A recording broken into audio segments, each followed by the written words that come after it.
Selamat siang, dokter. Kali ini kelompok kami akan mempresentasikan jurnal reading dengan judul Estetik Crown Lightening pada gigi anterior rahang atas, indikasi dan teknik bedah. Estetik crown lightening bertujuan untuk meningkatkan penampilan estetik dari gigi dan gingiva, di mana diindikasikan untuk meningkatkan kepuasan dan kualitas hidup pasien. Estetik crown lightening ini kontraindikasi untuk perawatan pada gigi yang terlihat memanjang oleh karena penyakit periodontal dan resesi gingiva.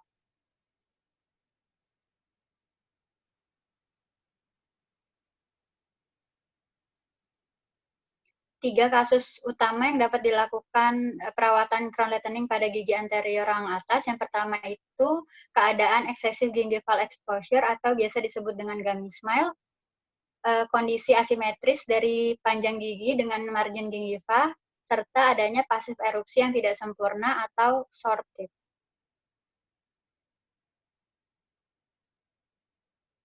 Yang pertama ini kondisi excessive gingival exposure atau gummy smile.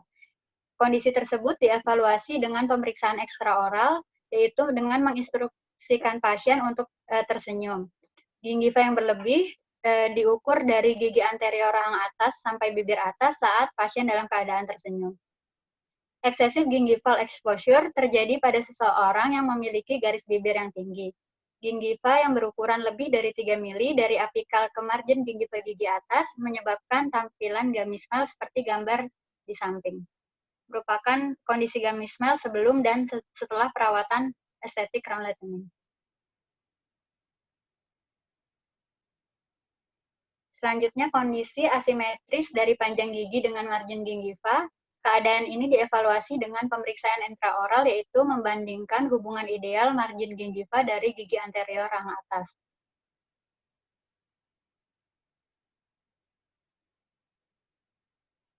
Menurut Edward, hubungan ideal dari gigi anterior rahang atas diperoleh apabila yang pertama, margin gingiva pada gigi incisivus sentral dalam keadaan simetris atau lebih 1 mili dari margin gingiva gigi incisivus lateral. Yang kedua, margin gingiva dari gigi caninus harus 1 mili lebih ke apikal dari margin gingiva gigi incisivus lateral. Yang ketiga, ketika ditarik garis horizontal dari margin gingiva caninus harus tegak lurus dengan garis interpupil. Yang keempat, saat tersenyum hanya mengekspos seminimal mungkin apikal gingiva ke gigi incisivus sentral dan caninus, serta harus harmonis dengan garis senyum. Yang kelima, gigi incisivus lateral harus terekspos 1,5 mili lebih pendek dari gigi incisivus sentral. Selanjutnya, Edward juga berpendapat bahwa panjang dari mahkota gigi incisivus sentral dan caninus ke margin gingiva sebesar 11-12 mili.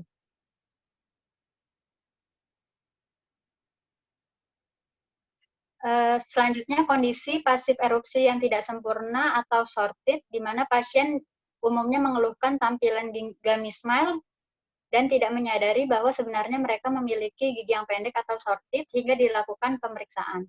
Panjang rata-rata dari gigi anterior adalah 11 mili, 9 mili, dan 10,5 mili untuk gigi incisivus sentral, lateral, dan caninus.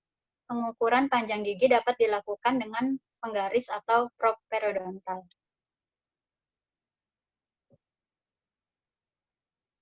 Dalam merencanakan tindakan estetik crown lightening pada gigi anterior rahang atas, dilakukan penarikan garis sejajar dengan garis interpupil yang menghubungkan margin gingiva bukal dari gigi caninus dan gigi incisivus sentral seperti gambar di samping yang B, di mana ditarik garis sejajar dengan garis interpupil. Garis ini harus setinggi CEJ pada permukaan bukal dari gigi caninus dan incisivus sentral dan tidak lebih dari 12 mili dari tepi incisivus sentral serta tidak lebih dari 11 mili dari cusp gigi caninus. Evaluasi puncak tulang alveolar diperoleh dengan probe tubon atau bone sounding, yaitu dengan melakukan anestesi lokal terlebih dahulu, kemudian dimasukkan probe periodontal dimasukkan ke dalam sulcus sampai menyentuh tulang alveolar. Setelah dilakukan identifikasi masalah, selanjutnya yaitu menentukan ukuran reseksi tulang yang direncanakan serta menentukan teknik bedah. Jika hanya diperlukan eksesi jaringan lunak tanpa resesi tulang, maka terdapat dua pilihan, yaitu dapat dilakukan gingivektomi dengan bevel insisi atau flap posisi apikal dengan atau reserve bevel insisi.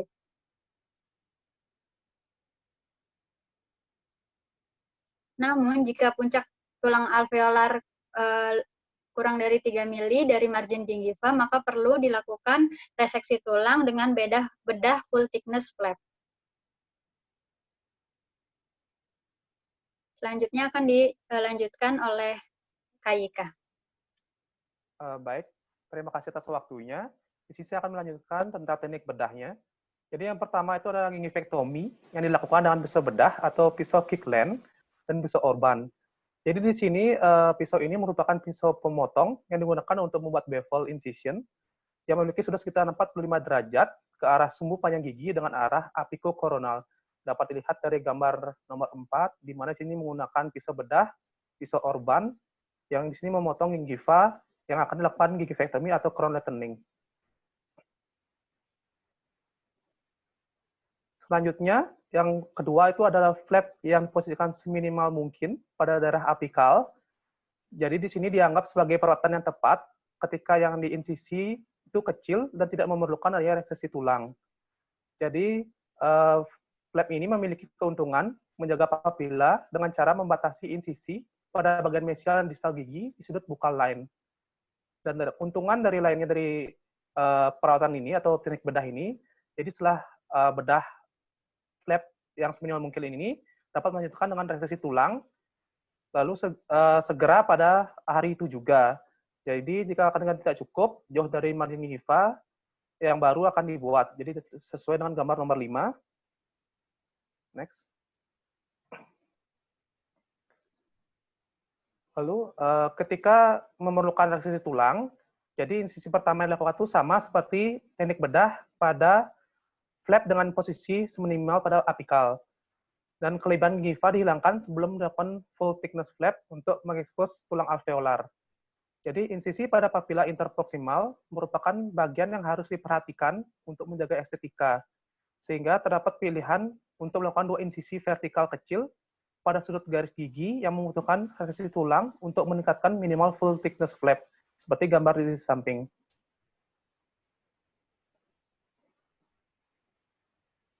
Jadi terdapat pilihan lain, yaitu menggunakan insisi horizontal.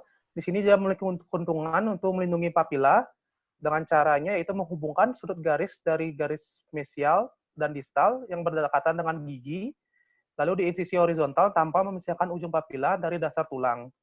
Jadi setelah menaikkan dari flap tadi, resesi tulang bisa dilakukan menggunakan bur atau chisel atau bur cutting end untuk prosedur crown lengthening. Jadi sini juga saat mengebur lakukan irigasi menggunakan urutan salin. Di sini supaya tulang itu tidak panas atau sisa debu-debuan pada tulang itu dapat teririgasi. Lalu pada suturingnya menggunakan sutur ukuran 5 atau 6 dipilih. Ini dipilih karena penyembuhannya itu lebih baik dan tidak mengganggu pasien saat jahitan itu lepas.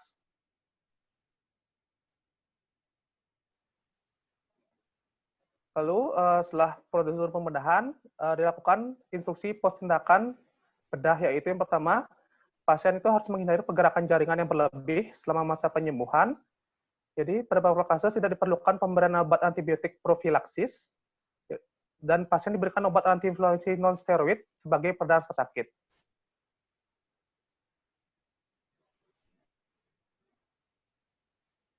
Lanjut ke bagian diskusi. Di sini adalah tujuan dari estetik crown lengthening itu adalah meningkatkan tampilan gigi dan gusi sehingga pasien harus jadi kita sebagai operator itu harus meyakinkan pasien bahwa perawatan tersebut dapat membuat penampilan mereka lebih baik dan mereka akan lebih puas dengan penampilan mereka yang baru. Jadi selain itu juga ekspektasi pasien juga harus ditahan agar tidak terlalu tinggi sehingga realistis. Jadi operator juga harus menjelaskan kepada pasien bahwa perawatan hanya sebatas pada ukuran normal yang telah ditentukan sebelum perawatan dan tidak dapat diperluas seperti permintaan pasien. Lalu tampilan gingiva yang berlebih yang disebar oleh garis bibir yang tinggi tidak dapat dirawat hanya dengan perawatan crown lengthening dan mungkin memerlukan bedah reposisi bibir atau bahkan bedah ortogenetik. Jadi di sini ada beberapa pertimbangan untuk melakukan reseksi tulang. Yang pertama itu rasio mahkota dengan akar. Jadi resesi osius yang berlebihan atau kehilangan perlekatan dapat berisiko pada perlekatan dari gigi itu tersendiri. Jadi terutama pada gigi yang lesi periapikal atau apicectomy sebelumnya. Meskipun umumnya tidak menjadi masalah, margin gingiva yang baru tidak boleh meluas hingga apikal atau di luar mucogingival junction. Kaitan dengan teori, jadi sini definisi crown lengthening itu adalah prosedur yang dilakukan untuk menambahkan panjang mahkota klinis. Prosedur ini melibatkan pengambilan gingiva dengan atau tanpa tulang alveolar untuk lebih mengekspos struktur gigi. Jadi sehingga diperoleh rasio mahkota gigi dan gingiva yang lebih baik untuk menambah estetis dari pasien. Baik, untuk selanjutnya presentasi akan dilanjutkan oleh Dilan.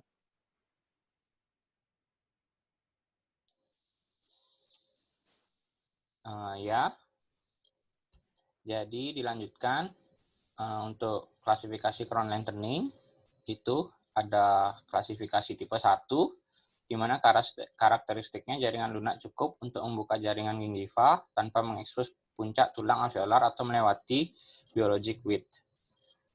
Dengan keuntungannya dapat dilakukan oleh dokter spesialis konservasi gigi dan restorasi sementara dari panjang yang diinginkan dapat dilakukan segera. Terus untuk klasifikasi tipe 2-nya, dengan memiliki karakteristik jaringan lunak cukup dan memungkinkan eksisi gingiva tanpa mengekspos puncak tulang alveolar tetapi melewati biologic width-nya. Untuk keuntungannya, akan menahan secara sementara biologic width yang terlewati, dapat dilakukan prosedur pembentukan gingivektomi dan oseos. Restorasi sementara dari panjang yang diinginkan dapat dilakukan segera. Terus untuk kerugiannya membutuhkan contouring tulang osius dan mungkin memerlukan rujukan bedah. Selanjutnya untuk tipe 3, karakteristiknya eksisi gingiva untuk panjang mahkota klinis yang diinginkan akan mengekspos atau memapar tulang dari tulang alveolar. Untuk keuntungannya, prosedur dan urutan perawatan alternatif dapat meminimalkan tampilan struktur subgingiva yang terekspos, dan juga restorasi sementara dengan panjang yang diinginkan dapat dilakukan pada gingivektomi tahap kedua. Untuk kekurangannya, membutuhkan contouring tulang oseus, dan juga mungkin memerlukan rujukan bedah, serta memiliki fleksibilitas yang terbatas. Untuk tipe 4, karakteristiknya eksisi gingiva akan menghasilkan ketidakadekuatan perlekatan pada gingiva. Memiliki kekurangan, opsi bedahnya terbatas, tidak ada fleksibilitas, pendekatan bertahap tidak menguntungkan, dan mungkin memerlukan rujukan bedah. Selanjutnya, untuk tujuan crown lengthening itu, yaitu membentuk gingival margin yang ideal dan simetris, membuat dimensi dari mahkota klinis gigi yang tepat, memastikan harmonisasi senyum dari premolar pertama dan premolar kedua kanan pada premolar pertama dan kedua kiri, serta mempertahankan hasil dengan biologic width optimal. Selanjutnya, untuk kaitan dengan teorinya, adapun beberapa indikasi dan kontraindikasi crown lengthening, di mana indikasi crown lengthening itu kebutuhan restorasi untuk menambah tinggi klinis mahkota gigi yang hilang, baik itu oleh karena karies, patah, atau aus, untuk mendapatkan akses karies subgingiva, untuk mengakses perforasi di sepertiga mahkota dari akar gigi, untuk memperbaiki margin dari restorasi yang tidak sesuai, masalah estetik, gigi yang tampak pendek secara klinis, adanya gummy smile, dan kontur gingiva yang tidak rata. Untuk kontraindikasi crown lengthening, rasio mahkota terhadap akar gigi yang tidak memadai, karies yang tidak bisa direstorasi lagi, dan adanya fraktur akar, adanya furkasi yang tinggi, hubungan lengkung gigi yang tidak cukup, serta ruang restorasi yang tidak cukup. Berikutnya pemeriksaan sebelum perawatan, yaitu dilakukan biologic width, yaitu daerah yang memiliki periodontal yang sehat, disebut sebagai biologic width. Memiliki ukuran rata-rata sebesar 2,04 mm, di mana sekitar 0,97 mm merupakan junctional epithelium dan 1,05 0,07 mm merupakan perlekatan jaringan ikat ke permukaan akar. Bisa dilihat di gambar di bagian kiri. Setelah itu, dilakukan bone sounding. Bone sounding khusus dilakukan untuk crown lengthening bersifat estetik dengan tujuan untuk menentukan lokasi alveolar crest, terutama pada aspek labial dan juga daerah proksimal. Proses pemeriksaan periodontal ini dimasukkan ke dalam sulcus dan dipaksa untuk menembus transgingiva sampai terjadi kontak dengan alveolar crest, menembus junctional epithelium dan jaringan ikat gingiva. Selanjutnya, presentasi akan dilanjutkan oleh Fanny. Baik, saya akan melanjutkan presentasi. Di sini pemeriksaan jaringan. Ada pemeriksaan jaringan lunak. Jadi yang diperhatikan adalah tinggi dari gingiva pada aspek fasial dan lingual dari gigi yang akan dirawat. Kemudian lebar gingiva pada okuso-apikal. Maynard dan Wilson itu merekomendasikan setidaknya terdapat minimal 3 mm attach gingiva. Kemudian untuk pemeriksaan jaringan keras di sini yang kita perhatikan adalah jika puncak tulang rendah, yaitu lebih ke apikal, maka tidak perlu dilakukan ostektomi. Kemudian jika puncak tulang tinggi, yaitu lebih ke korona, maka perlu dilakukan koronalektomi. Next.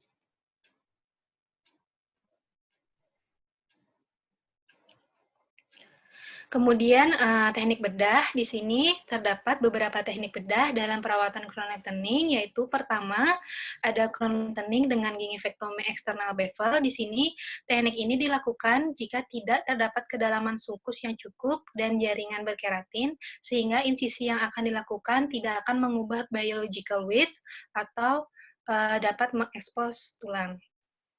Kemudian yang kedua ada crown lengthening dengan gingivectomy internal bevel dengan atau tanpa ostektomi. Yang pertama ada flap tanpa bedah tulang osseus. Di sini untuk melakukan teknik ini tanpa menimbulkan masalah pada mukogingival, operator harus mempertimbangkan agar terdapat attach gingiva yang cukup setelah insisi.